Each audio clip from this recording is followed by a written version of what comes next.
আপনাদের সম্মুখে মূল্যবান নসিহত পেশ করছেন বিশিষ্ট ইসলামিক সঙ্গীত শিল্পী মিডিয়া ব্যক্তিত্ব, যার সঙ্গীতের আমাদের মন মুগ্ধ করার বক্তা, ইউটিউব, ফেসবুক, যার মাধ্যমে আমরা যার অনেক সঙ্গীত শুনে আমাদের মনকে আনন্দ দিয়েছি, সেই ব্যক্তিবর বিশিষ্ট সঙ্গীত শিল্পী,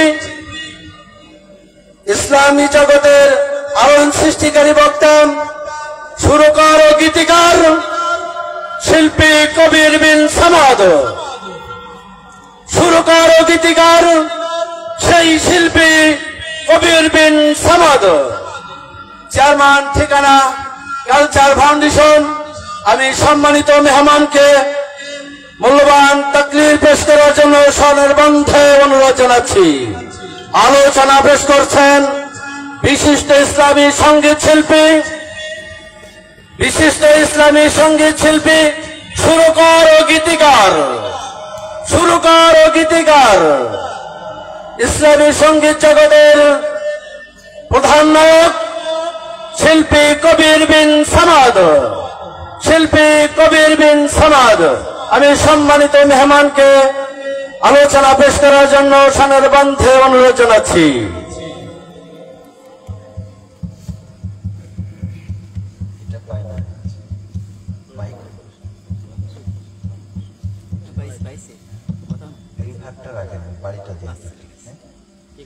আসসালামু আলাইকুম ওয়া রাহমাতুল্লাহ। কেমন আছেন সবাই? উপস্থাপক যেভাবে আমাদের পাম দিল,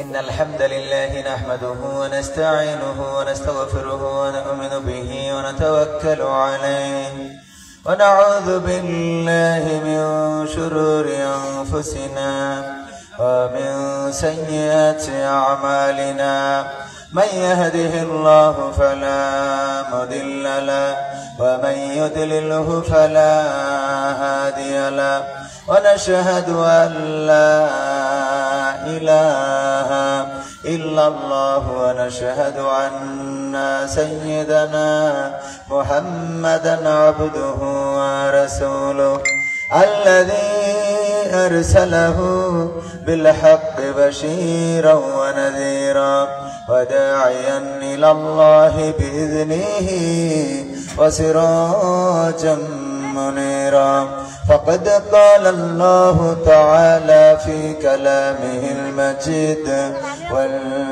والفرقانه الحميد সবাই পড়েন আউযু বিল্লাহি মিনাশ শাইতানির রাজীম বিসমিল্লাহির রাহমানির রহিম মিনহা খলাকনাকুম ওয়া ফিহা নুঈদুকুম ومنها نخرجكم تارة أخرى وقال الله تعالى في شأن حبيبي إن الله وملائكته يصلون على النبي يا أيها الذين آمنوا صلوا عليه وسلموا تسليما اللهم صل على سيدنا مولانا محمد وعلى آل سيدنا নবীর নামে দুরূদ শরীফ পড়িবে যে তার জন্য যে হারাম হবে জাহান্নামের আগুন اللهم صل على مولانا محمد وعلى آل سيدنا এসো হে রাসূল আবার ফিরে আমাদের মাঝে নতুন করে খুতবা দিতে কাবার মিনার পরে আল্লাহুম্মা সাল্লি আলা সাইয়্যিদিনা মাওলানা মুহাম্মদ ওয়া আলা আলি সাইয়্যিদিনা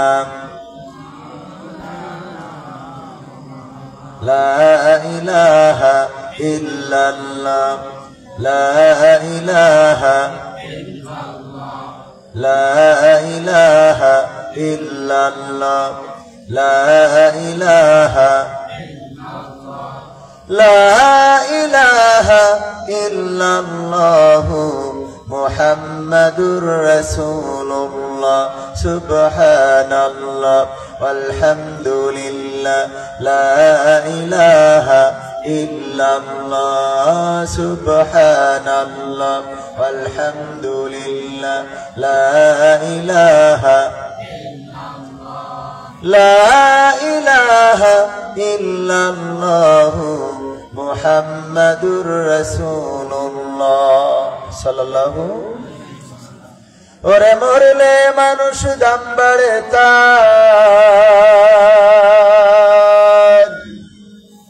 ওরে মরলে মানুষ দাম বাড়ে তার বাঁচতে অবহেলা দুনিয়ার রং বাজারে এটা কেমন খেলা দয়াল দুনিয়ার রং বাজারে এটা কেমন খেলা দুনিয়ার রং বাজারে এটা কেমন খেলা দয়াল দুনিয়ার রং বাজারে এটা কেমন খেলা ওরে মরলে মানুষ দাম বাড়ে তার মরলে মানুষ দাম বাড়ে তার বাঁচতে অবহেলা দুনিয়ার রং বাজারে এটা কেমন খেলা দয়াল দুনিয়ার রং বাজারে এটা কেমন খেলা দুনিয়ার রং বাজারে এটা কেমন খেলা দয়াল দুনিয়াতি হলো দয়াল বড় ক্ষতি হলো ওরে দেখতে আসে স্বজন সুজন ওরে দেখতে আসে স্বজন সুজন ডুবে যখন বেলা দুনিয়ার রং বাজারে এটা কেমন খেলা দয়াল দুনিয়ার রং বাজারে এটা কেমন খেলা দুনিয়ার রং বাজারে এটা কেমন খেলা দয়াল দুনিয়ার রং বাজারে এটা কেমন খেলা ছেঁড়া কাপড় তা জোটে না পরি কষ্ট করে ঈদের নামাজ হয় না পড়া নতুন জামা পরে দয়াল নতুন জামা পরে ছেঁড়া কাপড় তা জোটে না পরি কষ্ট করে ঈদের নামাজ হয় না পড়া নতুন জামা পরে দয়াল নতুন জামা পরে ওরে নতুন কাপড় জুটবে জানি ওরে নতুন কাপড় জুটবে জানি ফুরাইলে বেলা দুনিয়ার রং বাজারে এটা কেমন খেলা দয়াল দুনিয়ার রং বাজারে এটা কেমন খেলা দুনিয়ার রং বাজারে এটা কেমন খেলা দয়াল দুনিয়ার রং বাজারে এটা কেমন খেলা ভাঙা ঘরে দিন কেটে যাই বছর ঘুরে যুগ এই জীবনে পাইলাম না তো একটু ভাবের সুখ দয়াল একটু ভাবের সুখ ভাঙা ঘরে দিন কেটে যাই বছর ঘুরে যুগ এই জীবনে পাইলাম না তো একটু ভাবের সুখ দয়াল একটু ভাবের সুখ ওরে মরলে আসে ঘর বানাতে ওরে মরলে আসে ঘর বানাতে করে না অবহেলা দুনিয়ার এই রং বাজারে এটা কেমন খেলা দয়াল, দুনিয়ার এই রং বাজারে এটা কেমন খেলা, দুনিয়ার এই রং বাজারে এটা কেমন খেলা দয়াল, দুনিয়ার এই রং বাজারে এটা কেমন খেলা। ওরে মরলে মানুষ দাম বাড়ে তার, মরলে মানুষ দাম বাড়ে তার, বাঁচতে অবহেলা, দুনিয়ার এই রং বাজারে এটা কেমন খেলা দয়াল, দুনিয়ার এই রং বাজারে এটা কেমন খেলা, দুনিয়ার এই রং বাজারে এটা কেমন খেলা দয়াল, দুনিয়ার এই রং বাজারে এটা কেমন খেলা। ঠিক বললাম না ঠিক বললাম? মারা যাওয়ার পরে মানুষের দাম বাড়ে না কমে? ঈদের সময় নতুন জামা পরতে পারে না এমন অনেক মানুষ আছে, নতুন জামা কিনে দেওয়ার মতো কোনো মানুষ পাওয়া যায় নাই, কেউ খোঁজও নেয় নাই। কিন্তু যেই দিন মারা যাবে রে, ওই দিন তার কাফনের কাপড়ের অভাব হবে। হয়েছে কখন? কাফনের কাপড়ের অভাব হবে না। দুই মুঠো খাওয়ার জন্য কত মানুষের দরজায় গিয়ে দাঁড়ায়, দেওয়ার মতো মানুষ নাই, সহযোগিতা করার মতো মানুষ পাওয়া যায় না। অথচ যেই দিন মারা যায়, ওই দিন যদি আপন কেউ নাও থাকে, তাও আমাদের ওইদিকে চাউল ডাউল তুলে ওই বাড়িতে আবার খিচুড়ির ব্যবস্থা হয়। ঠিক না বেঠিক? যার খাবার ছিল না তার বাড়িতে মারা যাওয়ার পরে খিচুড়ি রান্না। এমনকি দেখবেন যে যদি ঘর না থাকে, বাড়ি না থাকে, যদি আপনার কাছে এসে দাবি করে একটা বাঁশ যদি দিতে, একটু চাউল বা চাল বানাতাম, যদি একটা বাঁশ দিতে, খড়কুটা দিয়ে চালটা বানাতাম, বানিয়ে কোনো মতে একটু বসবাস করতাম, না কেউ দিতে রাজি হবে না। কিন্তু মারা যাওয়ার পরে যদি বলে অমুকের কবর দিতে হবে, বাঁশের দরকার, বলেন কেউ কি না করবে? একজনও না করবে। অথচ তার ঘর বানানোর দরকার ছিল দুনিয়ায় বেঁচে থাকার জন্য। আমরা মারা যাওয়ার পরে তার দাম বেড়ে যায়, তার সম্মান করি, কদর করি, গোসল করায়, কাফন পরায়, নতুন জামা। কাফন বাদে কারো কি এরকম হয়েছে যেমন অভাব ছিল কাফনের কাপড় জুটে নাই? হয়েছে এরকম? কিন্তু ঈদের দিন চলে গেল, কত অভাগা, কত অসহায়, তাদের পাশে দেখার মতো কোনো মানুষ। ঈদ আসে যে বছর ঘুরে, খুশির জোয়ার বয়, ঈদের খুশি সবার তরে, কারো আবার নয়, কারো আবার নয়। ঈদ আসে যে বছর ঘুরে, খুশির জোয়ার বয়, ঈদের খুশি সবার তরে, কারো আবার নয়, কারো আবার নয়। ঈদের খুশি সবার তরে, কারো আবার নয়, কারো আবার নয়। ঈদের দিনে কত প্রবাসী কেঁদে ভাসাই বুক, মুখে আছে সুখের কথা, অন্তরে নাই সুখ। ঈদের দিনে কত প্রবাসী কেঁদে ভাসাই বুক, মুখে আছে সুখের কথা, অন্তরে নাই সুখ। হেসে খেলে করে শুধু, হেসে খেলে করে শুধু মিছে অভিনয়। ঈদের খুশি সবার তরে, কারো আবার নয়, কারো আবার নয়।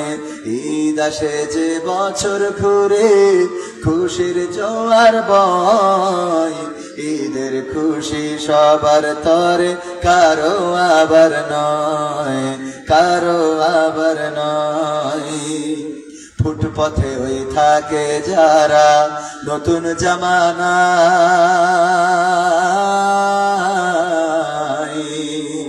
ডাস্টবিনের ওই বাসি খাবার ঈদের দিনেও খাই। ফুটপথে ওই থাকে যারা নতুন জামানা,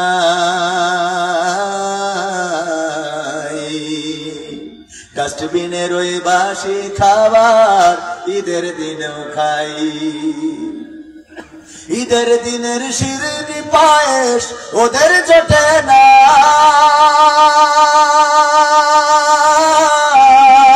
সবার মুখে ফোটে হাসি ওদের ফোটে না। ঈদের দিনের শিরনি পায়েস ওদের জোটে না, সবার মুখে ফোটে হাসি ওদের ফোটে না। মলিন মুখে করুণ চোখে, মলিন মুখে করুণ চোখে তাকিয়ে শুধুই রয় ঈদের খুশি সবার তরে, কারো আবার নয়, কারো আবার নয়। ঈদ আসে যে বছর ঘুরে খুশির জোয়ার বয়, ঈদের খুশি সবার তরে, কারো আবার নয়, কারো আবার নয়। ঠিকই না? আরো আছে, সব শোনাইলাম না কারণ সময় অল্প, 12টার মধ্যে ক্লোজ করবো ইনশাআল্লাহ। আজকে সুতারখালী গাইনপাড়া বাইতুল করিম জামে মসজিদ ও যুব সমাজের উদ্যোগে আয়োজিত ওয়াজ মাহফিলের শ্রদ্ধাভাজন সভাপতি জনাব মোহাম্মদ স্বরূপ আলী গাইন, এছাড়া আলোচনা করেছেন মুফতি আরিফ বিল্লাহ খুলনা, হাফেজ পারভেজ হাসান, আলোচনা করেছেন আমার শ্রদ্ধাভাজন উস্তাদ। আমি বলছিলাম উনার বসার দরকার চেয়ার, আমি নিচেই বসলে কোনো অসুবিধা নাই। অসংখ্য ছাত্রের উস্তাদ, যার জুতা বহন করার যোগ্যতা আমি রাখিনি, উনার জুতা জোড়াটা বয়ে দিতে পারলে সেটা নিজের জন্য ধন্য মনে করি, পরকালের জন্যও আমি মনে করি এটা কল্যাণে। কারণ এমন একজন উস্তাদ যার হাতে অসংখ্য ছাত্র রয়েছে যারা জান্নাতের পথ খুঁজে পেয়েছে, যার প্রচেষ্টায় এই দাকুপের মতো প্রত্যন্ত অঞ্চলের এই ছাত্রগুলো তারা ভট্টকনকপুর মাদ্রাসায় যে কোরআনের খাদেম হয়েছে, কোরআন বুকে ধারণ করেছে সিনার মধ্যে। উনি যে কি সেটা আল্লাহ তো জানেনি, আর আমরাও জানি। উনি যদিও নিজের জায়গা থেকে নিজেকে একেবারে ছোট করে উপস্থাপন করেন। আমার মধ্যে কোনো যোগ্যতা নাই, ন্যূনতম এমন কোন যোগ্যতা নাই যেটা দিয়ে আপনাদেরকে খোরাক দিতে পারবো। আমি বলি আমার মধ্যে একটা যোগ্যতা আছে, সেটা হলো মাহফিলে অনেক টাকা বেশি দিই, এই যোগ্যতাটা আছে। বাকি আর তেমন কোন যোগ্যতা আল্লাহ দেননি। আল্লাহ রাব্বুল আলামিন যেন আমাদেরকে উনার মতো যোগ্যতায় আমাদেরকে যোগ্যবান করে গড়ে দেন, সবাই বলেন আমিন। কারণ উনার মধ্যে যেটা রয়েছে তার ধারের কাছে আমি নেই। আলোচনা করেছেন মাওলানা আলী আহমদ সাহেব, মুফতি আমিন ভট্টকনকপুর মদিনাতুল উলুম মাদ্রাসা, চুলকাঠি, বাগেরহাট। এছাড়া আজকের মাহফিলের পরিচালনায় রয়েছেন আমাদের শ্রদ্ধাভাজন ব্যক্তিত্ব, অত্যন্ত সুন্দরভাবে উপস্থাপনা করেন। উপস্থাপকরা যদি বেশি বলে ফেলে তাহলে আমাদের জন্য ভয়, কারণ উপস্থাপকরা কম বললে আমরা একটু বেশি বলতে পারি, কিন্তু উপস্থাপক যখন বেশি বলে ফেলে তখন সমস্যা হয়ে দাঁড়ায়। এমন যে ওই যে মসজিদে একবার আপনারা জানেন কিনা যে মাগরিবের ওয়াক্তে ইমাম না, তো মাগরিবের ওয়াক্তে ইমাম খুঁজে পাওয়া যাচ্ছে না, কারণ কি ইমাম একটু ছুটিতে গিয়েছে। তো এখন মাগরিব কে পড়াবে? আসর আর জহর তো যে কেউ পড়াইতে পারে। মসজিদের সভাপতি সেক্রেটারি আসর জহর নিয়ে টেনশন, কিন্তু সমস্যা হলো ফজর, মাগরিব আর এশা। তো কি করা যায়? মাগরিবের সময় তো ইমাম নাই, অন্যরা বলতেছে আমরা তো আসর জহর চালাই দিলাম, এখন তোমরা একটু চালাও। চলো বাজারে খুঁজে দেখি কারো পাওয়া যায় কিনা। তো লম্বা ঝোঁকা পড়া একজন রয়েছে, উনারে ধরে নিয়ে আসছে যে আসর চলো নামাজটা পড়াই দিতে হবে। কয় আমার দিয়ে হবে না, আপচাই বাজার আপনি ওই সামনে পরে কাতুকুতু করলে হবে না, চুপ করে বসে ভিডিও করেন, না হলে একটু সাইডে যেতে হবে। আবার ডিস্টার্ব করলে আমি তো ভালো বক্তা না, ডিস্টার্ব করলে কথা হয় না, সমস্যা। তো যাই হোক সম্মানিত ভাইয়েরা আমার, তো ইমাম সাহেব এখন ইমাম তো নাই, লম্বা জুব্বা দেখে বললো ভাই চলেন একটু ইমামতি করি দেন। ভাই আমার নাম কেন আমার দেওয়া হবে না, হবে না বললে হবে না, আপনি আসেন, জোর করে ধরিনি, মাগরিবের ওয়াক্ত চলে যাচ্ছে, সামনে দাঁড় করাইতেছে।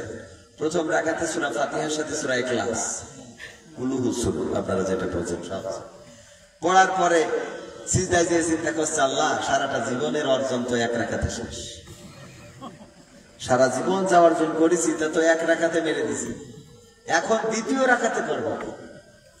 এই চিন্তা করি আস্তে করে মাথা তুলি, তখন তো মসজিদ আপনাদের এলাকায় এখন তো অনেক ইটের মসজিদ হয়েছে, আমাদের এলাকায় ছিল চাষের বেড়া একটু ফাঁকা ফাঁকা পেয়েছে, সিজদাতে উঠে চলে গেছে। তো অন্যরা তো সিজদায়, ওরা চিন্তা করছে আল্লাহ এত বড় হুজুর ধরে নিয়ে আসেছি যে এক সিজদায় তো তুলছিলাম, তারপরে বসে থাকে। তো কিছু তো এই যে ইয়াং জেনারেশন এরকম আমাদের ইমরানের মতো, হ্যাঁ ইমরান তো ইমরান সাহেব, তো এই ওদের মতো কিছু তো ইয়াং জেনারেশন থাকে, চিন্তা করলো যে এত লম্বা সিজদা হুজুর কি, হুজুর একটু দেখি, তো উঠে দেখে কি এর হুজুরই তো নাই, এই ওর হুজুর তো নাই, সব সিজদায় পড়ে আছে। কেন হুজুর কনে গেল জানি না, যার সেই নামাজ পড়ো। তারপরে বের হইলো, যে নামাজ পড়ে খুঁজবো, দেখে মাছের বাজারে মাছ কিনতেছে। এই হুজুর আপনি কি করলেন? কি করলেন? কি করলেন মানে আপনি নামাজ পড়তে যেতে চলে আসছেন। কয় আমি বললাম যে পারি না। তো পারেন না ভালো কথা, সিজদাতে তুলে তো ঠিক আসবে, ওখান থেকে উঠাই রেখে আসলে তো অন্তত বুঝতাম যে আপনি নেই, এখন আমাদের কাজ আমাদের সাথী হবে। আর পারেন না তাই এত বড় লম্বা শুকনা গায়ে সৌদি আনি কায়দায়, কারণ নাকি কয় আসলে এটা তো প্রথমে জিজ্ঞেস করলে মিটে যেত। আমার ভাই হলো হুজুর আলী আহমদ সাহেব, উনি ভট্টকনকপুর মাদ্রাসার মুহতামে, উনি আমার ভাই। আর আমি হুজুর না, আজকে আমার বউ কাপড় চোপড় কেসে দিয়েছে, বাজার করতে আসবো, কাপড় চোপড় নাই, কি গায়ে দিয়ে আসবো? বউ খালি বলতেছে মরিচ নাই, এ নাই, তা নাই, সব নিয়ে আসো। এই জন্য ভাইয়ের একটা পাঞ্জাবি গায়ে দিয়ে আজকে বাজার করতে হয়েছে। আর আপনারা ধরি সামনের কাতারে বাড়িতেছেন, নদী আমার দিয়ে হবে? তো আমার অবস্থা সেই না, উস্তাদ হলো আমি ওনার জুম্মা করে আসা।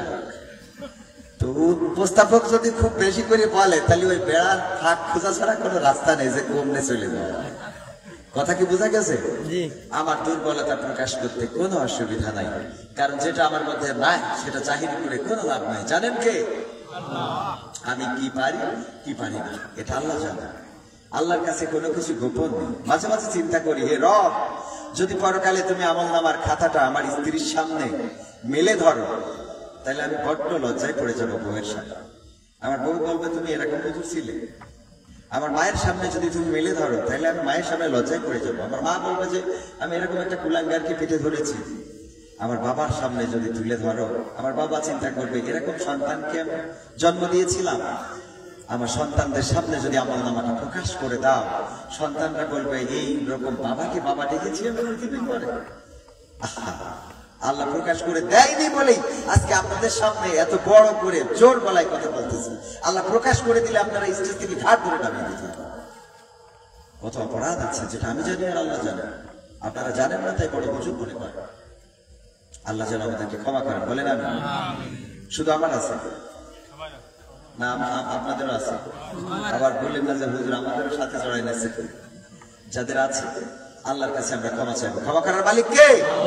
তো উপস্থিত আছেন স্টেজে আরো গণ্যমান্য ব্যক্তিবর্গ, যাদের পায়ের জুতা সোজা করে দেওয়ার যোগ্যতা নাই। সামনে আছেন অনেক ওলামায়ে কেরাম। আমি দেখছি যে এখানে অনেক হুজুর, আমাদের কওমি অঙ্গনের হাফেজিয়া মাদ্রাসার অনেক ছাত্র, এবং তাদের উদারতা দেখে আমি মুগ্ধ হয়েছি। আমি কিন্তু আইনুদ্দিন আল আজাদ ভাইয়ের ছাত্র, এবং আমার একটাই অ্যালবাম বের হয়েছিল যেটা কলরব থেকে। অনেকেই জানেই না, আমাদের কওমি ভাইয়েরা অনেকেই পরবর্তীতে জেনেছে, অনেকেই জানতোই না যে আমি আসলে আইনুদ্দিন আল আজাদ ভাইয়ের ছাত্র। এমনকি কলরব থেকে আমার একটা অ্যালবাম বের হয়েছিল, সেটার নাম হলো পথের দিশা। সেই ক্যাসেটটার ধারাভাষ্যই ছিলেন আইনুদ্দিন আল আজাদ রাহিমাহুল্লাহ। আল্লাহ তার কবরকে জান্নাতের বাগান বানান, বলেন আমি। তো এখানে উপস্থিত অনেকেই আছেন যাদের এখানে স্টেজে চেয়ারে বসাই কথা বলানো উচিত ছিল। আমি মাঝে মাঝে বলি যে আমাদের মতো বক্তাদের আসলে স্টেজে কথা বলা, মানে স্টেজে উঠাই কথা বলানো উচিত না। আমরা নিচে বসতে হবে আর আপনারা থাকবেন স্টেজে, কারণ আপনারা এসেছেন কোনো স্বার্থ নাই, কোনো খাওয়া নাই, কোনো পড়া নাই, টাকা দেওয়া নাই, বরং উল্টানো দিয়ে যাবেন, ঠিক কিনা? আর আমরা এসেছি আমাদের আপ্যায়ন। তারপরেও যদি কোনো কিছু ত্রুটি হয়, মেজাজ তো গরম হয়ে যায়। খাবার দাবার যে কয় রকম মাছের আইটেম করেছে, ওই মাছগুলো যদি না রান্না করে প্যাকেট করে দিত, তখন তো আমার বউ 2 মাস আমার ঘরে খুশি থাকত। এত মাছের আইটেম করেছে, বড় বড়, এই বড় বড় চিংড়ি, তাই না? যে চিংড়িগুলোর দামই জানি না, যে এই চিংড়ির দাম কত, কিনার দাম জিজ্ঞেস করি, কারণ এত টাকা এখনো হয়নি। তো আলহামদুলিল্লাহ এত খাওয়ায়, আপ্যায়ন করে, তারপরে আমরা কথা বলি। আর আপনাদের কোনো আপ্যায়ন করা হয় নাই, আপনারা এসেছেন শুধুমাত্র কার জন্য? তো আজকের মাহফিলের প্রধান মেহমান কি আমরা না আপনারা?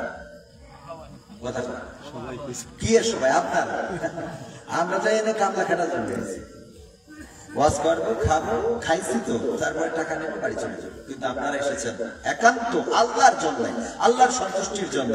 সুতরাং পরকালের ময়দানে দেখা যাবে যে ওয়াসিকাল্লাযিনা কাফারু ইলা জাহান্নামা যুমার, আল্লাহ জাহান্নামীদের টানতে টানতে নিয়ে যাবে। ওর মধ্যে কবির বিন জামাদও হয়তো থেকে যেতে পারে।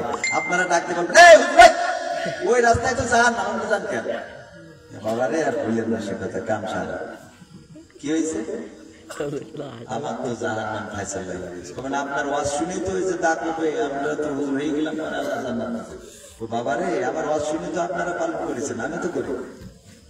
কথা এরকম হুজুর আছে না নাই? আমি আছি, তারপর অন্য হুজুরের কথা বলি। আল্লাহ আমাদের ক্ষমা করুন, বলেন আমি। উপস্থিত আছেন অনেক আবেদ লোক, মাঝে মাঝে বলে হুজুর ওই পাবনায় গেলাম, বলতেছে কত বছর, 14 বছর না 15 বছর বিয়ে করেছে, সন্তান হয় না। তো আমার বললো হুজুর একটু দোয়া করে দেন, জান শুনুন। দোয়া করে দিয়েছি।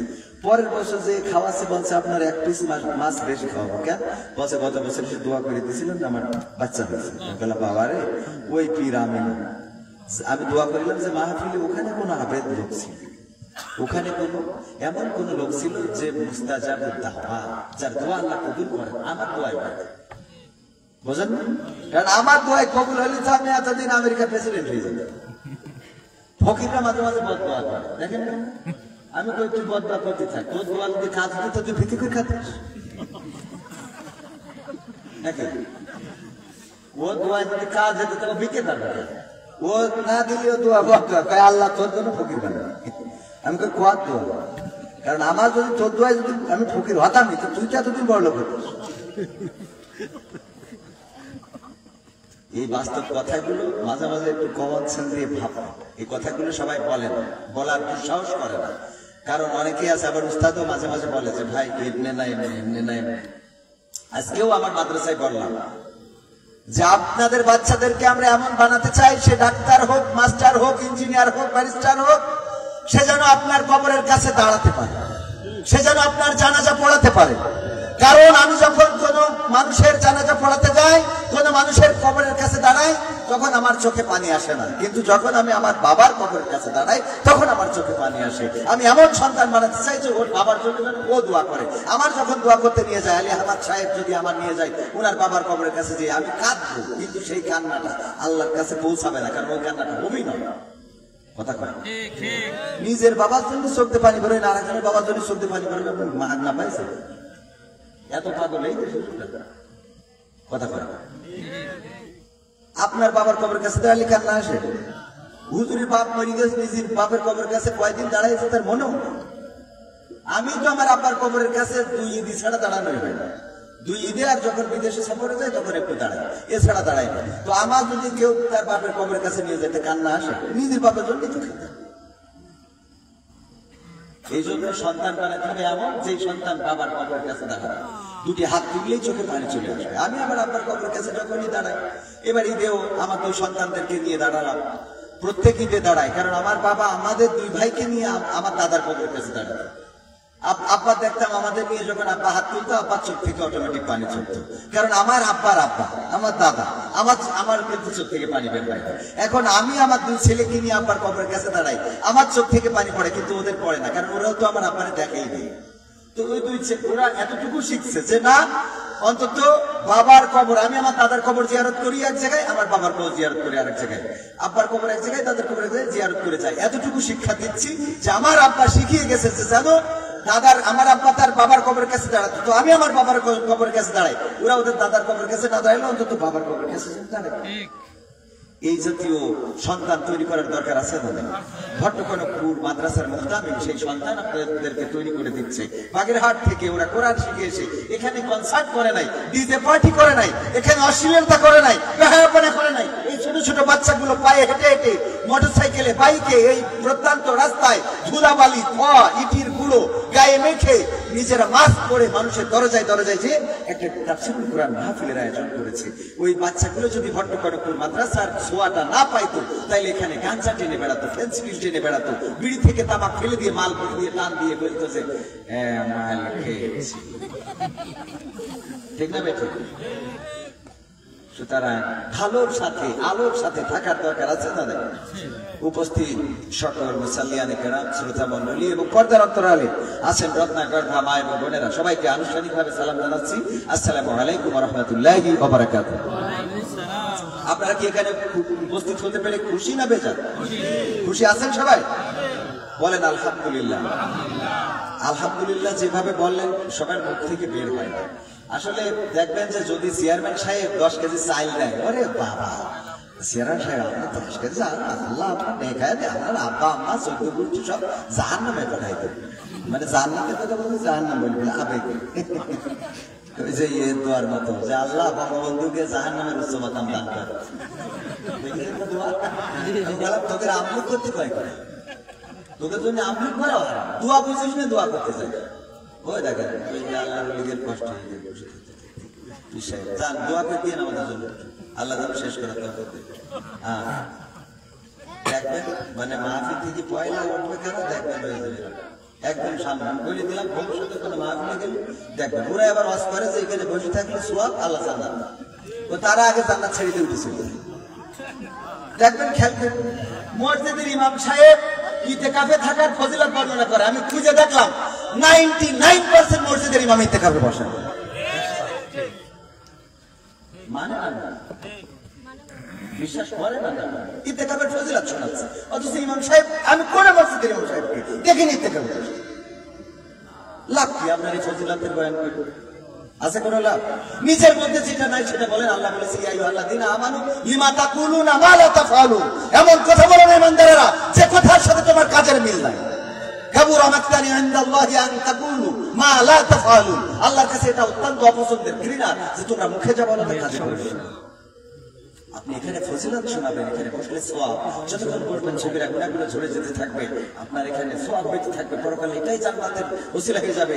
ইকরা কিতাবাকা কাফা বিনাফসিকা আল-ইয়াওমা আলাইকা হাসিবা, ওই পরকালের ময়দানে কিতাব ধরাই দেবে, পড়ে তোমার কিতাব, ওই দিন মাহফিলটা পাওয়া যাবে, এতে ক্ষমা করে দেবে। তুই মাহফিলটা উঠে যাস কেন? কথা বল। সমাধান খুঁজে খুঁজে ক্লান্ত হয়েছো যারা, সমাধান যদি পেতে চাও সব পথ দিয়ে ভুলে কোরআন দেখো খুলে, সমাধান যদি নিতে চাও। সমস্যা যত সব দূর করে দিবে রব, সমস্যা যত সব দূর করে দিবে রব, যদি তুমি চাও চেয়ে চাও সমাধান। সমাধান খুঁজে খুঁজে ক্লান্ত হয়েছো যারা, সমাধান যদি পেতে চাও সব পথ গিয়ে ভুলে কোরআন দেখো খুলে, সমাধান যদি নিতে চাও। কোরআন ধরি না বলে, কোরআন পড়ি না বলে চারিদিকে হই লাঞ্ছিত, কোরআন জানি না বলে, কোরআন মানি না বলে সব অধিকার বঞ্চিত। ঠিক না ঠিক? কোরআন ধরি না বলে, কোরআন পড়ি না বলে চারিদিকে হই লাঞ্ছিত, কোরআন জানি না বলে, কোরআন মানি না বলে সব অধিকার বঞ্চিত। মরিচিকার পিছে না ঘুরে মিছে মিছে, মরিচিকার পিছে না ঘুরে মিছে মিছে, কোরআনটা খুলে দেখে না সমাধান। সমাধান খুঁজে খুঁজে ক্লান্ত হয়েছো যারা, সমাধান যদি পেতে চাও সব পথ গিয়ে ভুলে কোরআন দেখো খুলে, সমাধান যদি নিতে চাও। কোরআনেই বলা আছে কোন পথে চলবে, কোন পথে মিলবে মুক্তি, কোরআনেই লেখা আছে কোন পথে শান্তি, কোন পথে আসবে শক্তি। কোরআনেই বলা আছে কোন পথে চলবে, কোন পথে মিলবে মুক্তি, কোরআনেই লেখা আছে কোন পথে শান্তি, কোন পথে আসবে শক্তি।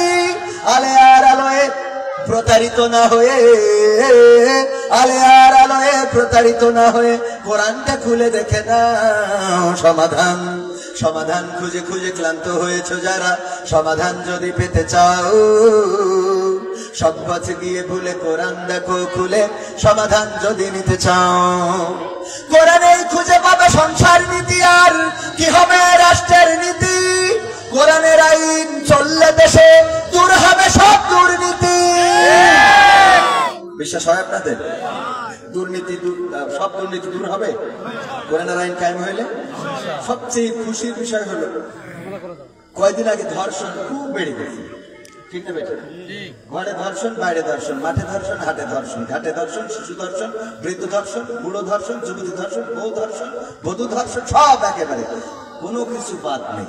এত খারাপ অবস্থা হয়ে দাঁড়ালো, মনে হলো যে একটা প্রজেক্টই বাস্তবায়ন করা হচ্ছে। তো এই ধর্ষণের শাস্তির দাবি জানাতে চেয়ে বামেরা, বাম বোঝেন তো? বাম মানে কারা? নাস্তিক। কারা? যারা আল্লাহতে বিশ্বাস করে না, পরকালে বিশ্বাস করে না, ওরা শাহবাগে এসে আন্দোলন শুরু করে দিল। এবং তাদের দাবিটা কি ছিল?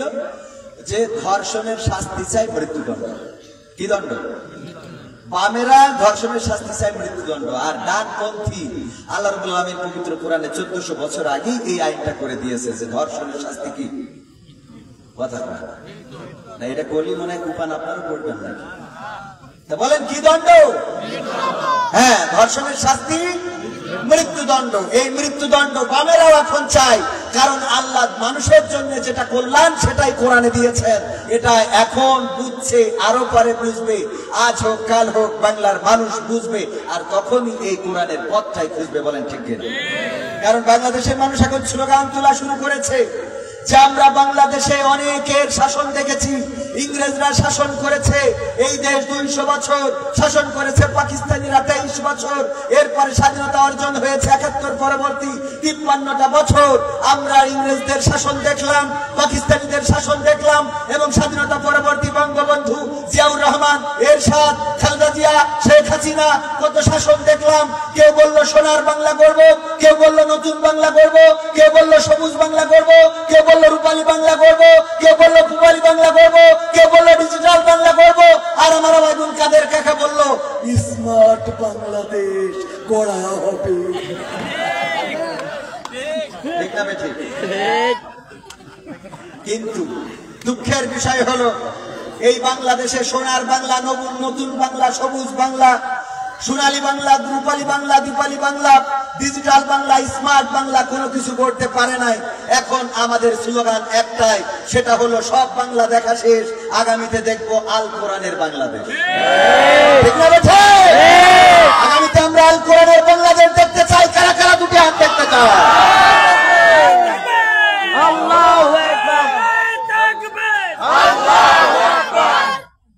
সম্মানিত ভাইয়েরা, সবুজ বাংলা, রূপালী বাংলা, পূবালী বাংলা, দীপালী বাংলা, এসব বাংলা দিয়ে শান্তি আসবে না যতদিন কোরআনের বাংলা না হবে। কারণ জমিন চার, আইন চালাতে হবে তার। এটা যখন বুঝবে, কওমিয়া, আলিয়া, হেফাজত, জামাত এসব ভেদাভেদ নাই, সবার চাওয়া কি বাংলার জমিনে। সুতরাং আলেমরা ঐক্যবদ্ধ হতে হবে। ডক্টর ইউনূস ক্ষমতায় আসার পরে দেশে দ্রব্যমূল্যের দাম কমেছে না বেড়েছে? এবার রমজানে বিদ্যুৎ ছিল না ছিল না? এবার বাংলাদেশে অন্যায়, অনেক রকম অন্যায় আপনারা দেখেছেন, নতুন নতুন অন্যায়, চুরি, ছিনতাই, ডাকাতি, অনেক কিছু হয়েছে না? এরও একটা কারণ আছে। কারণ হলো যে আমি উদাহরণ দিতে চেয়ে বলি যে একবার এক কাফন চোর মারা যাওয়ার সময় এই কাফন চোর তার সন্তানদেরকে বললো যে আমি মারা যাওয়ার পরে তোমরা এমন কিছু করবা যাতে আমার লোকে ভালো বলে, বাবার লোকে ভালো বলে। তো দুই সন্তান বাবা মারা যাওয়ার পরে ওরা কাপড় চুরি করে, মানছি বাপ ছিল কাপড় চোর, ওরা হয়েছে কাপড় চোর। তো বাবারে কি বাপ ভালো করলো? তো ওই চিন্তা করলো যেহেতু ভালো বলে না, তাহলে আমরা চলো নামাজ পড়ি। এখানকার যে মসজিদ সুতারখালি গাইন পড়া যাবে মসজিদ, এই মসজিদে 5 ওয়াক্ত নামাজ পড়ে। নামাজ পড়লি আবার পিছন থেকে কাটি করে, তাই নামাজ পড়লি কি হবে? কাফের ছেলে, কাফন চোরের ছেলে। চিন্তা করলো তাহলে শুধু নামাজ পড়লে হবে না, এক কাজ করি প্রতি ওয়াক্ত নামাজের তাবারক কিছু খাবার নিয়ে আসে, জিলাপি, খিচুড়ি, এগুলো এনে দেয়, খাওয়ায়, বাড়ি নিয়ে যায়, জিলিপি দিয়েছে, কে কয় যে কাপড় চোরা ছেলেরা গেছে।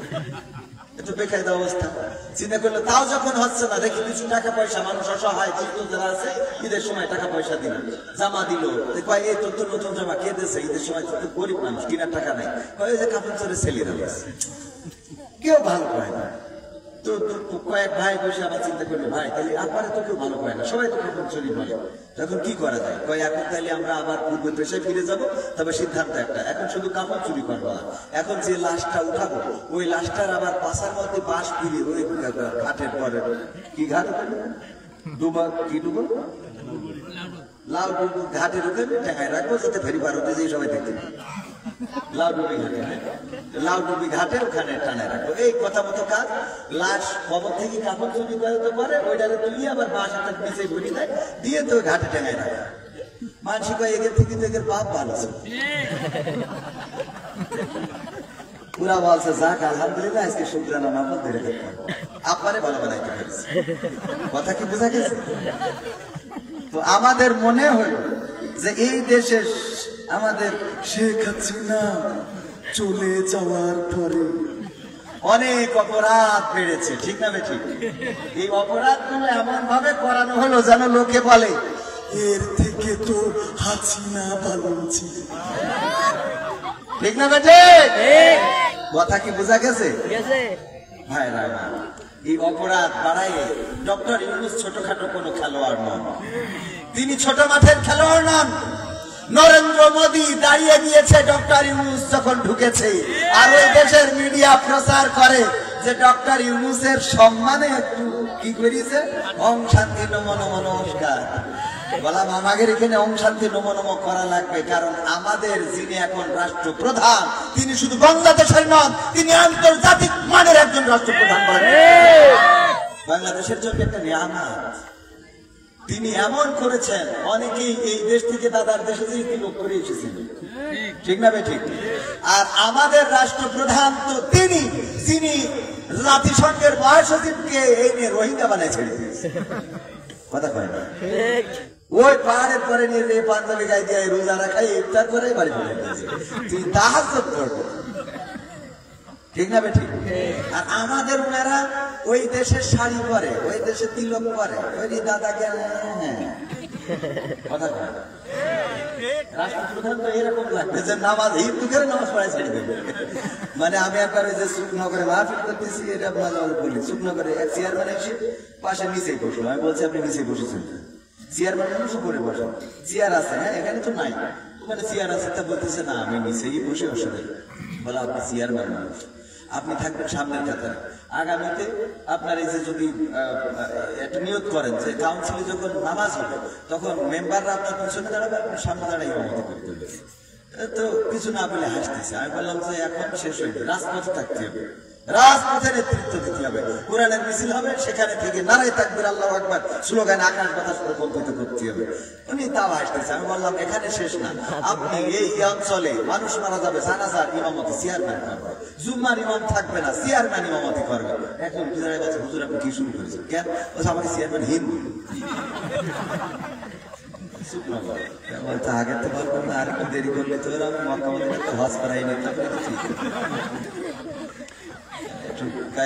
যাই হোক, আমাদের কি মানে আমরা বক্তারা মোটামুটি যারা নামাজ পড়ে না ওদেরও আল্লাহ আল্লাহ বানায় শুনবে, ঠিকই না? আওয়ামী লীগের নেতা বসে থাকে, মনে হয় আমাদের 1 নম্বর সফাটায়, ঠিক না বেঠে? হ্যাঁ এরকম আছে অনেক। যাই হোক, স্টেজে উঠার পরে তো আমাদের ডক্টর ইউনূস সেরকম খেলোয়াড়। উনি জাতিসংঘের, অনেকেই যে জাতিসংঘে চান্স পায় না, উনি জাতিসংঘের মহাসচিবকে বাংলাদেশে এনে মোটামুটি রোজা রাখায় ইফতার করে বাড়ি পাঠাই দিয়েছে যে নাও এই বাচ্চা।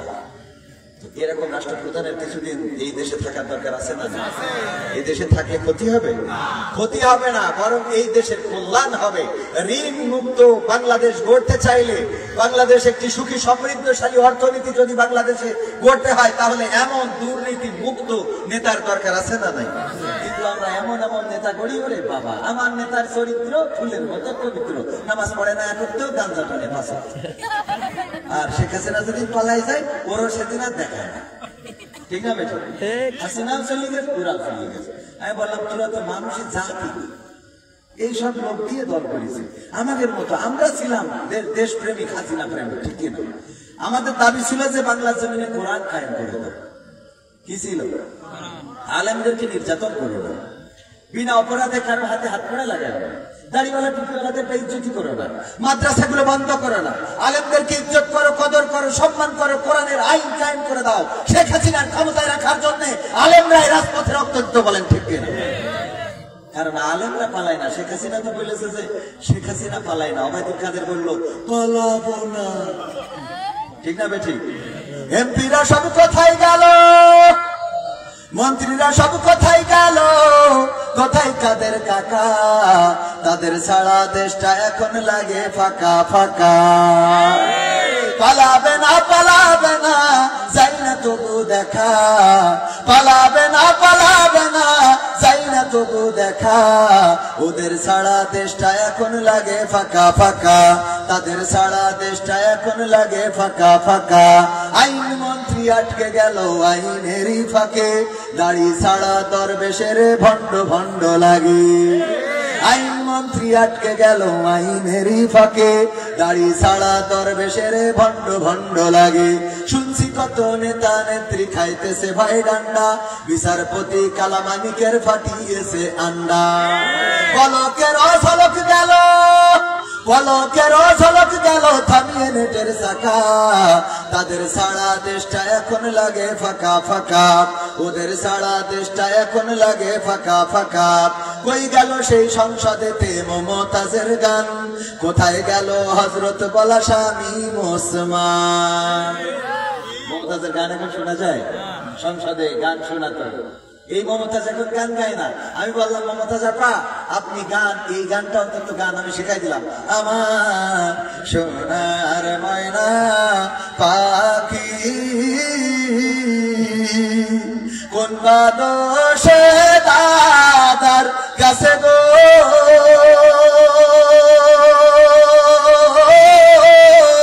আমরা দেশে কেমনে থাকি রে আমার কলজের ময়না পাখি। শিখাই দিলাম যেটা গাও তাও গাই, তবে গাচ্ছে না এরকম না, আমার মনে হয় গোপন ব্যাপার নেই, একটা গান গাই। গানটা হলো, ও আমার দরদি আগে জানলে তোর ভাঙা নৌকাই চড়তাম না, ভাঙা নৌকাই চড়তাম না, আর এই বিপদে পড়তাম না। ওরে বর্ডারে খাইলাম ধরা, বিসিটাও তো পাইলাম না। আগে জানলে তোর ভাঙা নৌকাই চড়তাম না। ঠিক না বেঠিক? বর্ডারে ধরা খাওয়ার পরে এলাম, বুঝেছ না? এখন বিপদে আপদে উস্তাদ মাইন্ড তো যাই হোক, কই গেল সেই সংসদেতে মমতাজের গান, কোথায় গেল হযরত বলা স্বামী মুসমান, ইনুমে নন্দীপু মনি আছে কারাগারে, পাপ করিলেও পাপ কখনো ছাড়ে কি আর তারে। কোথায়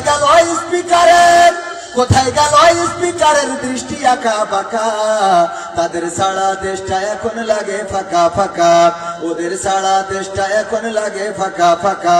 কোথায় গেল আরাফাত আর ব্যারিস্টার সুমন, কথা বলার সময় তারা করেনি ওজন। মুরগি কবির খাইছে ধরা, জাফর কোথায় আছে, গোপনে কি সেও গেল মোদি দাদুর কাছে। কোথায় গেল সালামের কাড়ি কাড়ি টাকা, তাদের সারা দেশটা এখন লাগে ফাঁকা। লাগে কিনা? কারণটা কি? আমরা যে টেলিভিশন অন করলে শুনতে পারতাম, রোজার মাস যখন আসতো কেমন করে কুমড়া দিয়ে বেগুনি বানানো যায়। কুমড়া দিয়ে বেগুনি বানানো শিখলাম আমরা, শিখলাম কাঁচামরিচ কেমন করে শুকিয়ে রাখতে হয় ফ্রিজের মধ্যে, ওইটা আবার বর্ষাকাল আসলে পানিতে দিলে জ্যান্ত হয়ে যায়, এটা শিখলাম। তারপরে আমরা শিখলাম আরো কত কি, মাছের কাঁটা নাকি পানিতে ভিজায় রাখলে নরম হয়, তারপরে সেইটা খাওয়া যায়। এই জাতীয় রেসিপি গুলো আমরা শিখেছি। এমনকি আমরা দেখলাম দাদার দেশের টেলিভিশনে, আমার দাদার দেশের অনেকেই বলে দাদা বাংলাদেশে পেঁয়াজ দিচ্ছে না, বলে বড্ড কষ্টে আছি দাদা, আমাদের দেশে তো পেঁয়াজ বেশি দামে বিক্রি হচ্ছে না। বললাম আমাদের দেশে পেঁয়াজ লাগবে না ওগো দাদা, কারণ আমাদের নেত্রী পেঁয়াজ ছাড়া রান্না শিখায় তারপর ওই পারে গেছে। ঠিক না বেটি? পেঁয়াজ ছাড়া রান্না শিখেছি। এমনকি তোমরা যদি আমাদের গরুর গোশত, তোমাদের গরুগুলো যদি রপ্তানি না করো তাও কোনো টেনশন নাই, কারণ আমরা কাঁঠাল দিয়ে গোশতের অভাব পূরণ করা শিখেছি। ঠিক না বেটি? রমজানের মাস আসলে সৌদি আরব যদি বলে, আজকেও দেখলাম সৌদি আরব আমাদের বাংলাদেশ সহ 13টা দেশের ভিসা বন্ধ করে দিয়েছে, কারণ এই যে ভিসায় টুরিস্ট ভিসায় যায়, ওমরা ভিসায় যায়, যে আবার বড় হজ করে বসে, এই কারণে বন্ধ করে দিয়েছে।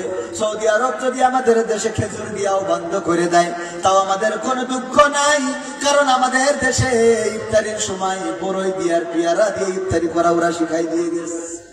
ঠিক না বেটা? মানে এমন কোন সেক্টর নেই যে সেক্টরে আমাদের কোনো অভাব আছে, বলেন আছে? কোনো অভাব নেই, সব শিখাই দিয়ে গেছে। এই জন্য ফাঁকা ফাঁকা লাগে। এই আল্লাহর ওলিরা চলে গেল, আল্লাহর ওলিরা দেশ ছেড়ে দিল, অথচ দেশে ক্ষমতায় থাকতে চেয়েছিল কত সাল পর্যন্ত? 41 সাল পর্যন্ত। আমার আল্লাহ বললেন 31 সালও রাখা হবে না, কারণ আল্লাহ রাব্বুল আলামিন ওয়াতুইজ্জু মান তাশা ওয়া তুযিল্লু মান তাশা, আল্লাহ রাব্বুল আলামিন যাকে চান তাকে ইজ্জত দান করেন, আর যাকে চান তাকে বেইজ্জতি করেন। আল্লামা দেলওয়ার হুসাইন সাইদি তার কবর দেওয়ার সময় নিজ হাতে কবরের মাটি খনন করেছি, লাশটা ধরে নামিয়েছি, অনেকেই জেনে থাকতে পারেন। এই মানুষটার জানাজাও ঢাকা শহরে হইতে দেয় নাই, এই মানুষটার জানাজা ঢাকায় পড়তে দেয় নাই, এই মানুষটার কবর যে আপনার খুলনা শহর, আপনার খুলনায় সেখানেও হইতে দেয় নাই, যেখানে ওসিয়ত করা ছিল। অথচ একজন মৃত মানুষ যখন মারা যায় তার অধীনস্থদের কাছে কয়টা হক রেখে যায় একজন বলেন দেখি? আমি সেদিন একজনে জিজ্ঞেস করলাম যে উজুর ফরজ কয়টা? তা বলছে 3টি। তাই বলছে কি? তা বলছে জহর আসর আর মাগরিব। দেখুন ভিডিও আছে। হ্যাঁ, উজুর ফরজ কয়টি? 3টি। কি? তা বলছে জহর আসর আর মাগরিব। এই হলো উজুর ফরজ। একজন মারা গেলে কয়টা হক রেখে যায় জানুন দেখলাম? কয়টা? 4টা। 1 নম্বর হক হলো যে লোকটা মারা গেল তার অতি দ্রুত দাফন কাফনের ব্যবস্থা করা। 2 নম্বর হক হলো তার যদি কোনো ওসিয়ত থাকে সেটা পালন করা। 3 নম্বর হক হলো যদি তার কোনো ঋণ থাকে তবে সেটা পরিশোধ করা। আর 4 নম্বর হক হলো যদি সে সম্পদ রেখে যায় সেই সম্পদটা সুষমভাবে বন্টন করে দেয়া। এই 4টে হকের অনেক ব্যাখ্যা, তার মধ্যে 2 নম্বর হকের কথা যদি বলি, ওসিয়ত যেটা থাকবে সেটা পালন করা, এটা হক। এই বান্দার হক যদি কেউ নষ্ট করে, আল্লাহর হক নষ্ট করলে আল্লাহ ক্ষমা করবেন, কিন্তু বান্দার হক নষ্ট করলে আল্লাহ ক্ষমা করবেন। হকুল্লাহ এবং হকুল ইবাদ, আল্লাহর হক যদি কেউ নষ্ট করে আল্লাহ রাব্বুল আলামিন বলবেন তুমি নামাজ পড়ো নাই, আমি আল্লাহ ক্ষমা করে দিলাম। আল্লাহর নবী বলছেন বনী ইসরাঈলদের একজন ব্যক্তি মারা যাওয়ার সময় তার সন্তানদেরকে বললো, আমার সন্তানেরা কলিজার টুকরারা, আমি মারা যাওয়ার পরে আমার লাশটা পুড়াবা, তারপরে ছাই বানাবা, তারপরে বিকট ঝড়ের দিনে উড়াইয়ে দিবা। কোন কোন বর্ণনায় এসেছে যে আল্লাহ বনী ইসরাঈলদের ওই ব্যক্তিটি বলেছিল ছাই বানায় উড়াবা তো উড়াবা, আর কিছু অংশ নদী সাগরে ভাসিয়ে দিবা। ওই সন্তানেরা ওই লোকটির ওসিয়ত মোতাবেক লাশটা পুড়ালো, ছাই বানালো, ঝড়ের দিন উড়াই দিল অথবা নদী সাগরে ভাসিয়ে দিল। আল্লাহ রাব্বুল আলামিন মনে হয় এই লোকটার আর বানাইতে পারবে না। পারবে? এ বিশ্বাস আছে তো? এ বিশ্বাস না থাকলে আপনি ঈমানদার নন। আল্লাযীনা ইউমিনুনা বিল গায়ব, গায়বে বিশ্বাস করলে আপনি ঈমানদার হইতে পারবেন। আল্লাহ রাব্বুল আলামিন আমাদের জন্য গায়বে যা রেখেছেন, আল্লাহ বলেন কোন, সাথে সাথে ফায়াকুন হয়ে যায়। আল্লাহ বলেন হন, সাথে সাথে তা হয়ে যায়। আল্লাহ তুমি বলছেন ওই লোকটিকে আল্লাহ রাব্বুল আলামিন সৃষ্টি করলেন, তারপরে সামনে দাঁড় করিয়ে বললেন, ওগো আমার বান্দা, কোন কারণে তুমি তোমার সন্তানদেরকে এমন অভিনব ওসিয়ত করেছিলে যে তোমার লাশটা যেন পোড়ায়, তারপরে যেন ছাই বানায়, তারপরে যেন উড়াইয়ে দেয়, কেন এটা বলেছিলে? বনী ইসরাঈলদের ওই ব্যক্তি বলল, ওগো আল্লাহ, আমি জানি তুমি আমি মারা যাওয়ার পরে ধরবা, আমারে পাকড়াও করবা, কারণ আমি গুনাহ করেছি, জেনা করেছি, ব্যভিচার করেছি, তোমার নাফরমানি কাজ করেছি, নামাজ পড়ি নাই, রোজা রাখি নাই, তোমার হুকুম আহকামগুলো মেনে চলি নাই। ওগো আল্লাহ, আমি জানি পরকালের ময়দানে তুমি আমারে ক্ষমা করবা না, আমারে ধরবা এবং জাহান্নামে ভরবা। এই কারণে তোমার ভয়ে আমি আমার সন্তানদেরকে বলেছিলাম যেন পুড়াইয়ে ছাই বানায় উড়াইয়ে দেয়। আমার আল্লাহর নবী বলছেন, ওগো আমার সাহাবীরা শুনে নাও, আল্লাহ রাব্বুল আলামিন বললেন, ওগো আমার বান্দা, আমার কাছে তোমার ধরা খাওয়া লাগবে, এই ভয়টুকু থাকার কারণে আমি তোমার গোটা জীবন জিন্দেগীর গুনাহ খাতা মাফ করে জান্নাতের বাসিন্দা বানিয়ে দিলাম। অপরদিকে আল্লাহর নবী মেরাজে গেলেন, যাওয়ার পরে দেখলেন একজন মহিলা খুব চিৎকার করে জাহান্নামে কান্নাকাটি করে। আল্লাহর নবী ফেরেশতা জিবরাইল আলাইহিস সালামকে বললেন, ওগো ফেরেশতা, কোন অপরাধের কারণে এই মহিলাটা জাহান্নামে? আল্লাহর নবী বললেন, আল্লাহর নবীকে ফেরেশতা জিবরাইল আলাইহিস সালাম জানালেন, ওগো নবী, এই মহিলাটা একটা বিড়াল আটকে রেখেছিল। দুনিয়ার পরে ভালো মানুষ ছিল, নামাজি ছিল, রোজাদার ছিল, পরেজগার ছিল, কিন্তু একটা বিড়াল আটকে রেখেছিল, যে বিড়ালটা ছেড়েও দেয় নাই, আবার খাইতেও দেয় নাই। অনাহারে থেকে মারা যাওয়ার কারণে আল্লাহ রাব্বুল আলামিন তারে জাহান্নামের বাসিন্দা বানিয়ে দিয়েছে। বলেন নাউযুবিল্লাহ। তার মানে মনে করেন না যে আপনি কুত্তা মারলে জাহান্নামে যাবেন না, কুত্তা পিটাইলে জাহান্নামে। এটা এই হাদিস সেটাই প্রমাণ করে, আপনি যত বড় আল্লাহওয়ালা হন, বিড়ালকে খাইতে দেয় না, আবার ছেড়েও দেয় না, এই অপরাধের কারণে জাহান্নামে। আল্লাহ যাকে চাইবেন যে কোনো কারণে জাহান্নাম দিতে পারেন, আল্লাহ যাকে চাইবেন যে কোনো কারণে জান্নাত দিতে পারেন। মরহুম পীর সাহেব চরমনায় একটা গুরুত্বপূর্ণ কথা বলতেন যে যদি পরকালের ময়দানে এমন হয় যে সবাই জান্নাতে যাচ্ছে, একজন মাত্র জাহান্নামে যাচ্ছে, কয়জন? একজন। তুমি যেন মনে করে না ওই লোকটা তুমি হবে না, ওই লোকটা তুমি হবে না, এটা মনে করে না যে কত মানুষ তো দুনিয়ায় আছে আমার থেকে কত খারাপ লোক তো আছে, আমি কত ভালো, আমি নামাজ পড়ি, রোজা করি, নামাজ পড়ি, আল্লাহর পথে চলি, কত খারাপ মানুষই তো আছে। একজন ব্যক্তি উনি আমি হব, ওইটা মনে হয় না, এরা তো দাঁড়িয়ে হবে, ইমরান হব, এরকম মনে করবে না, কারণ ওই লোকটি তুমিও হয়ে যেতে পারো। আবার মরহুম চরমনাই পীর সাহেব বলতেন যে এমন যদি হয় সব লোক জাহান্নামী, একজন মাত্র জান্নাতি, সেই সময়ও আশা ছেড়ে দিও না, সেই সময়ও আশা ছেড়ে দিও না, আল্লাহ চাইলে প্রয়োজনটাও তোমারে করে দিতে পারে। সুবহানাল্লাহ বলবেন। আল্লাহ রাব্বুল আলামিন যাকে চান তাকে ক্ষমা করবেন, যাকে চান তাকে শাস্তি দিবেন। আল্লাহর কাছে আল্লাহর কাউকে কৈফিয়ত দেন না, কাউকে কৈফিয়ত দিবেন না। আজকের এই মাহফিলে যারা বসেছেন, আল্লাহর কসম হয়ে যেতে পারে এটাই আপনাদের নাজাতের ওসিলা। আমার জন্য হবে বলে মনে হয় না, কারণ টাকা ছাড়া তো আসে না, কিন্তু আপনাদের হবে। কারণ কি? পরকালের ময়দানে আল্লাহ বলবেন, ইকরা কিতাবাকা কাফা বিনাফসিকাল ইয়াওমা আলাইকা হাসিবা। ওগো আমার বান্দা, তুমি পড়ো, তোমার কিতাব পড়ে তোমার পৃষ্ঠাগুলো উল্টায় উল্টায় দেখো কি করেছো কি করো নাই। তোমার হিসাবগুলো করার জন্য তুমি নিজেই যথেষ্ট। কথাটা কার? পৃষ্ঠা যখন উল্টাতে থাকবেন, উল্টাতে উল্টাতে সব কত চায়ের দোকানে বসে আড্ডা দিয়েছেন, কোন জায়গায় কার তরমুজ চুরি করে খেয়েছেন, কার তরমুজ খেতে যে আপনি গুড়া কেটে দিয়েছেন, কার আপনি কতটুকু ক্ষতি করেছেন, সবগুলো যখন পাইতে থাকবেন, পাইতে পাইতে পৃষ্ঠা উল্টাইতে উল্টাইতে যখন আজকের এই তারিখটা এসে যাবে 6 তারিখ এপ্রিল মাসের 2025, আল্লাহরে যদি বলার সুযোগ পান, গো আল্লাহ দেখো এই যে 6 এপ্রিল 2025 একটা মাহফিলে রাত জেগে বসেছিলাম গরমকে উপেক্ষা করে। আল্লাহ রাব্বুল আলামিন তুমি যদি চাও তাইলে এই আমলের ওসিলায় আমার জীবনের গুনাহ খাতা মাফ করে দিতে পারো। আমার আল্লাহর এত দয়া এত মায়া, আল্লাহ রাব্বুল আলামিন চাইলে আজকের এই মাহফিলের ওসিলায় গোটা জীবন জিন্দেগির গুনাহ খাতা মাফ করে দিতে পারেন। বলেন সুবহানাল্লাহ। পরকালের ময়দানে আল্লাহ সূরা ইয়াসিনে বলে দিয়েছেন, আল ইয়াউমা নাখতিমু আলা আফওয়াহিহিম ওয়া তুকাল্লিমুনা আইদিহিম ওয়া তাশহাদু আরজুলুহুম বিমা কানু ইয়াকসিবুন। আমার আল্লাহ বলছেন, ওই পরকালের ময়দানে আমি মানুষের মুখে আটা লাগিয়ে দেব, মানুষের হাতের জবান খুলে দেব, তাদের পা আমার সাথে কথা বলবে, হাত তার কৃত কর্মের সাক্ষ্য দিয়ে দেবে। ওই দিন হিসাব গ্রহণ করা আল্লাহর জন্য সহজ না কঠিন হবে? সহজ না কঠিন হবে? অনেকেই অপরাধ করে, জানে না কোথায় অপরাধ করে। দেখা যায় সিসিটিভি ফুটেজে ধরা খেয়ে গেছে। সিসিটিভি বোঝেন কিনা? বোঝেন কিনা? সিসিটিভি ক্যামেরা, ওই যে গোপন ক্যামেরা, এগুলো লাগানো থাকে, ও জানেই না যেটা লাগানো আছে। কত রেকর্ড শেখ হাসিনা বলতেছে, আমি চট করে ঢুকি পড়বো। কথা বলিছে না বলে নাই? আপনারা শুনলেন কি করি? কারণ ওরা ভাত পাতা আছে, ওদের আমল নামা কখন কি বলছে না বলছে প্রকাশ হয়ে যাচ্ছে। কারণ এমন মানুষ যদি এইভাবে তৈরি করতে পারে, তা আল্লাহর মনে হয় তৈরি করতে মেলা কষ্ট হয়। আল্লাহ রাব্বুল আলামিন তো মানুষের জ্ঞান দিয়েছে সামান্য, ক্ষুদ্রতম, একদম অল্প কিছু ক্ষুদ্র জ্ঞান। জাররা, জাররা মানে সরিষার দানাটারে 70 ভাগ করলে যা হয় তার একটা ভাগ হলো জাররা। তো এই জাররা পরিমাণ জ্ঞানে বিমান বানাইছে, এরোপ্লেন, উড়োজাহাজ, এমন এমন যন্ত্রপাতি বানাইছে। আজকেও দেখলাম ড্রোন, এমন ড্রোন বানাইছে যে ড্রোন ছেড়ে দেওয়ার পরে ওই ড্রোনই খুঁজে নিচ্ছে মানুষ ফিলিস্তিনে। ড্রোন খুঁজতেছে ফিলিস্তিনে, কাদেরকে? মুসলমানদেরকে। যেখানে মানুষ দেখছে সেখানে হামলা করতেছে, কোনো মানুষ লাগে না। আর আমরা আছি কি নিয়ে?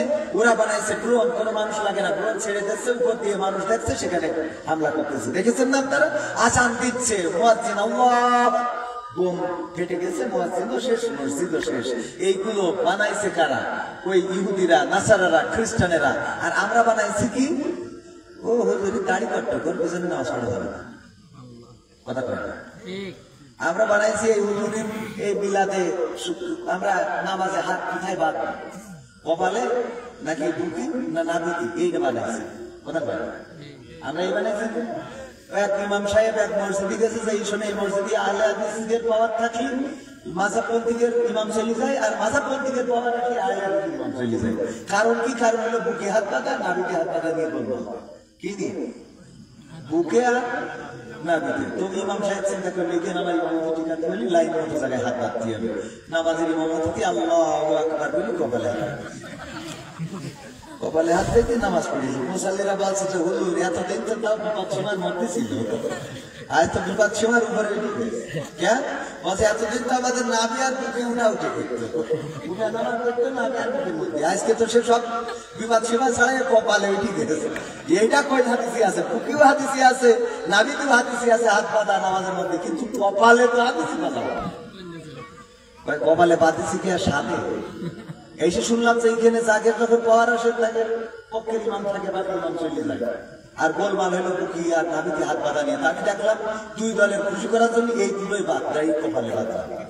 আর দ্বিতীয় কারণ হলো, আমি হিসাব করে দেখলাম এই মুসলমানদের অন্তত এই বাংলাদেশে বা আপনার অঞ্চলের মুসলমানদের নাভি আর বুক ঠিক করিলে আপনি আগে কপালটা ঠিক করিবেন। কথা কয় আগে কি ঠিক করার দরকার? কপাল ঠিক করার দরকার। আমাদের কপাল ভালো, কপালটা খারাপ হয়ে গেছে।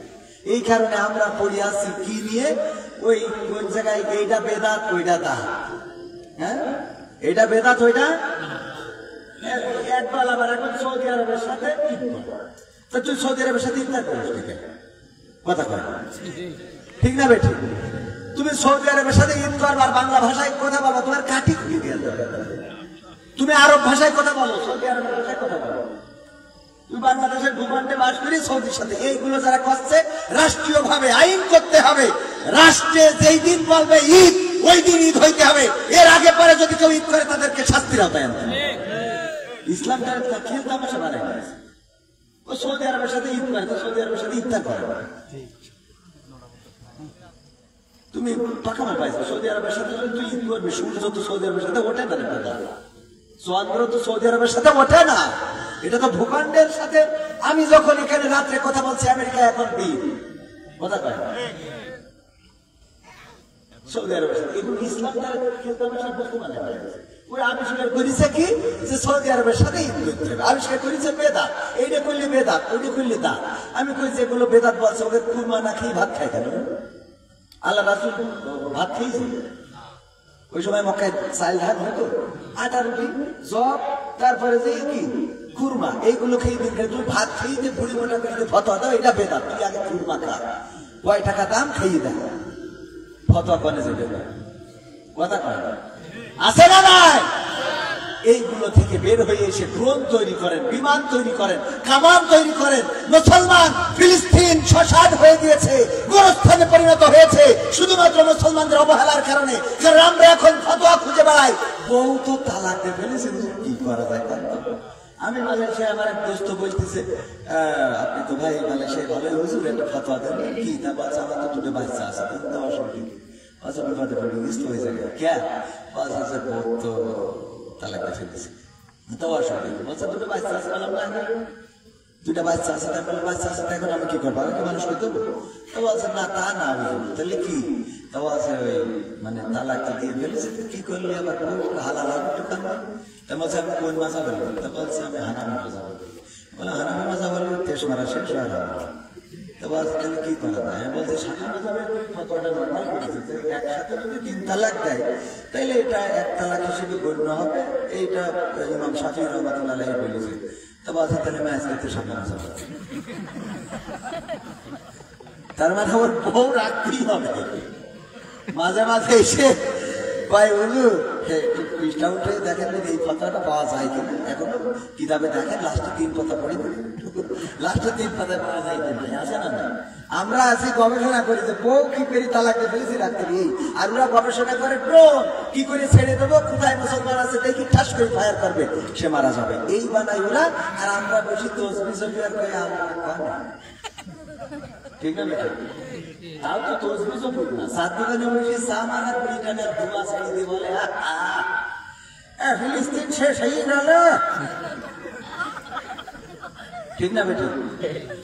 ফিলিস্তিন শেষ হয়ে গেল, সাত দোকানে বসে সিনেমা দেখতে যায়, শাহরুখ খানের লাগা টাকা দাও দিলেন। বাবাটা ফিলিস্তিন গেল রে, গেল ফিলিস্তিন গেল রে, শাহরুখ খানটা লাগা একটু। ওতে ইসলাম হবে কখন? এই আছে অবস্থায়। আল্লাহ হেদায়েত নসিব করুন। বলেন আমি ফতোয়া দেয় কবির বিন সামাদ নাট্যকার, কি কার? কি কার? কথা কমেডি করে। কি করে? কমেডি কমেডি করে। আর কি করে? নাটক করে। আর কি করে? এইসব করে। আরো সারাদিন পড়ি পড়ি চঞ্চল চৌধুরী, অপবিশ্বাস, কারিনা কাপুর এগুলো মেরি বেড়ে। জিজ্ঞেস করলাম, ওই যে দেখলেন না আমি হজা ভাই বললো রশ্মিকা মান্দানা, বলার পরে এক খুশি থেকে ফতোয়া দিচ্ছে, এই সবাই কান ধরে, বলছে কান ধরে এক সাহেব নাম বললাম না, রশ্মিকা মান্দানা কি বলিছে? কথা কয় না। মালয়েশিয়া ছিলেন এমন একজন আছেন এখানে? একজনও নেই। থাকলে একটু বুঝতে পারতাম। মালয়েশিয়ায় আমি ছিলাম, আমি মালয় ভাষা বলি, মালয়েশিয়ায় যারা ছিল তারা সহজে বুঝতে পারে। যেমন এই যে হাফেজরা যদি কোরআন পড়ে, এখন হাফেজ সাহেব, আমি যে আমাদের জামাতের নেতা আছে এখানে, আমি যদি বলি ডাক্তার শফিকুর রহমান, তাহলে উনি বুঝতে পারবে আমাদের আমিরের নাম বলেছে। কথা কয় না, তার মানে উনি আমার উপরে লেভেলের নেতা। কথা কয় না, ও ভাই তুমি কাঁদো, এটা বললে বুঝতে পারবে আমাকে সাধারণ সভাপতির নাম বলেছে, তাই না? তো রাশমিকা মান্দানা বলার পরে যে হুজুর গুলো এটা চিনতে পেরেছে, এইগুলো হুজুর গুলো আমির হামজা থেকে বড় পারেছে। কথা বোঝেননি মনে হয়? রাশমিকা মান্দানা নাম বললে যদি আমার ভাই চেনে, তাহলে ও যদি ফতোয়া দেয় তাহলে বুঝে নিতে হবে ওর মধ্যে ভেজাল বেশি। ও চিনলো কেন? ও তো এটা আতাফল মনে করে, হ্যাঁ, যে এটা মনে খাওয়ার কিছু না হলে মনে করে কাপড় হবে, কিন্তু ও চিনেই ফেললো রাশমিকা মান্দানা কি, তার মানে ও বড় আছে। আমার কথা বুঝতে পারেননি আপনারা? তো এই জন্য আমাদের কাজ হলো ফতোয়া। আমরা আবিষ্কার করেছি ফতোয়া, আমরা আবিষ্কার করেছি দাড়ি টুপি, ছোট পাঁচকলি, বাটি না পা পর্যন্ত, টাকনু পর্যন্ত, এইগুলো নিয়ে পড়ে আছি। আর ওদিকে আমার ফিলিস্তিন শেষ হয়ে যায়। আমার ভাইয়েরা ঈদের দিন ঈদ করতে পারে না, ঈদের নামাজে বোমা বর্ষণ করে 67 জন শিশু নারীদেরকে হত্যা করা হয়েছে। আমার ফিলিস্তিনের ভাইয়েরা এলাকা ছেড়ে চলে যাচ্ছে, ওই উপত্যকাগুলো শ্মশান হয়ে যাচ্ছে, গোরস্থান হয়ে যাচ্ছে। আজকে গাজা ফাঁকা হয়ে গিয়েছে, মৃত্যু উপত্যকায় পরিণত হয়েছে। মুসলমানেরা 10 বিটানো চায়ের দোকানে বিড়ি খাও, চা পান করো, আর মনে করো যে আমরা জান্নাতের বাসিন্দা হয়ে গেছি। পরকালের ময়দানে আল্লাহ যদি বলে তোমার ভূমিকা কি ছিল, কি জবাব দেবেন? একটু বুকে হাত দিয়ে বলো, আছে কোন জবাব আমাদের কাছে? যদি বলেন তাহলে হুজুর আমাদের কি করার আছে? আল্লাহ নবী বলেছেন যে অন্তর্ভুক্ত করতে হবে, হাত দিয়ে প্রতিহত করতে হবে। যদি সরাসরি না পারো তাহলে কি দিয়ে? জবান দিয়ে প্রতিহত করতে হবে। জবান দিয়েও প্রতিবাদ যদি না করতে পারো তাহলে মন দিয়ে ঘৃণা করতে হবে। ঘৃণার বিষয়টা অনেক মুহাক্কিক যারা সুন্দর করে গবেষণা করেছেন যে মন দিয়ে ঘৃণার কথা বলা হয় নাই, বরং বলা হয়েছে মন দিয়ে, আকল দিয়ে চিন্তা করে বের করতে হবে এটা কি করে থামানো যায়, এটা কি করে থামানো যায়। সম্মানিত ভাইয়েরা আমার, কথা বেশি বলবো না, সময়ের মধ্যেই শেষ করতে চাই। অনেক কথা বলার থাকলো। পবিত্র কোরআনের সূরা তাহার 55 নম্বর আয়াত তেলাওয়াত করেছি, মনে আছে না নাই? সবাই পড়েন, মিনহা খালাকনাকুম ওয়া ফিহা নুঈদুকুম ওয়া মিনহা নুখরিজুকুম তারাতান উখরা। এই আয়াতটা মুখস্থ আছে না নাই? সূরা তাহা 55 নম্বর আয়াত, মাক্কি সূরা। আল্লাহর নবীর সাহাবী ওমর রাদিয়াল্লাহু তাআলা আনহু যখন ইসলাম কবুল করেছেন, কবুল করার কিছুদিন পূর্বে সূরাটা নাযিল হয়েছিল। কারণ যখন ওমর রাদিয়াল্লাহু তাআলা আনহু আল্লাহর নবীর মাথা কাটতে যাচ্ছিল, সেই সময় যখন শুনলেন নিজের বোন এবং ভগ্নিপতি ইসলাম কবুল করেছে, বাড়িতে চলে গেলেন, দরজা ভেঙে ঘরে ঢুকলেন। ঢুকে এমন ভাবে প্রহার করলেন, মারলেন, রক্ত ফিনকি দিয়ে বের হয়ে গেল। ফাতেমা বিনতে খাত্তাব বললেন, ওগো ওমর, তুমি যেই পিতার ওরসের সন্তান, আমি সেই পিতার ওরসের সন্তান। ওগো ওমর, তুমি যে মায়ের গর্ভে ছিলে, আমি সেই মায়ের গর্ভের সন্তান। তুমি আমারে মেরে রক্তাক্ত করে দিয়েছো, এই যে রক্ত দেখো, কেন ভাই হয়ে বোনকে মারো গো? তুমি আমারে যতই মারো, যতই পিটাও, আমি ইসলাম থেকে যে কালেমা গ্রহণ করেছি এর থেকে এক চুল পরিমাণ সরে যাব না। ওমর রাদিয়াল্লাহু তাআলা আনহু যখন এমন শব্দ কথা শুনলেন, তখন বললেন, কি এমন কালাম, কি এমন বাক্য তোমরা পড়ছিলে, একটু পড়ে শোনাও। আল্লাহর নবীর সাহাবী ওমর রাদিয়াল্লাহু তাআলা আনহু তখন ইসলাম কবুল করে নাই। ফাতেমা বিনতে খাত্তাব তখন কোরআনের সূরা তাহা পড়ে শোনালেন। ওমর রাদিয়াল্লাহু তাআলা আনহুর মনটা নরম হয়ে গেল। ওই সময় এই সূরাটা নাজিল হয়ে গিয়েছিল। ওমর রাদিয়াল্লাহু তাআলা আনহু চলে গেল আল্লাহর নবীর কাছে। সাহাবীরা শুনলেন ওমর আসছে আল্লাহর নবীর মাথা কাটার জন্য। সাহাবীরা ঘিরে ধরে রেখেছেন। আল্লাহর নবী বললেন, ছেড়ে দাও, রাস্তা করে দাও, ওমরকে আসতে দাও। ওমর রাদিয়াল্লাহু তাআলা আনহুর জন্য রাস্তা করে দেয়া হলো। ওমর যখন কাছে আসলো, আল্লাহর নবী ওমর রাদিয়াল্লাহু তাআলা আনহুর বাহু ঝাঁকিয়ে বললেন, ওগো ওমর, তোমার মনের পরিবর্তন কি আল্লাহ এখনো করে দেয় নাই? কারণটা কি? কারণ হলো আগের রাত্রে আল্লাহর নবী দোয়া করেছিলেন, ওগো আল্লাহ, তুমি যদি আবু জাহেলের মতো, উতবার মতো, সাইবার মতো, মুগিরার মতো অথবা ওমরের মতো কোন একজন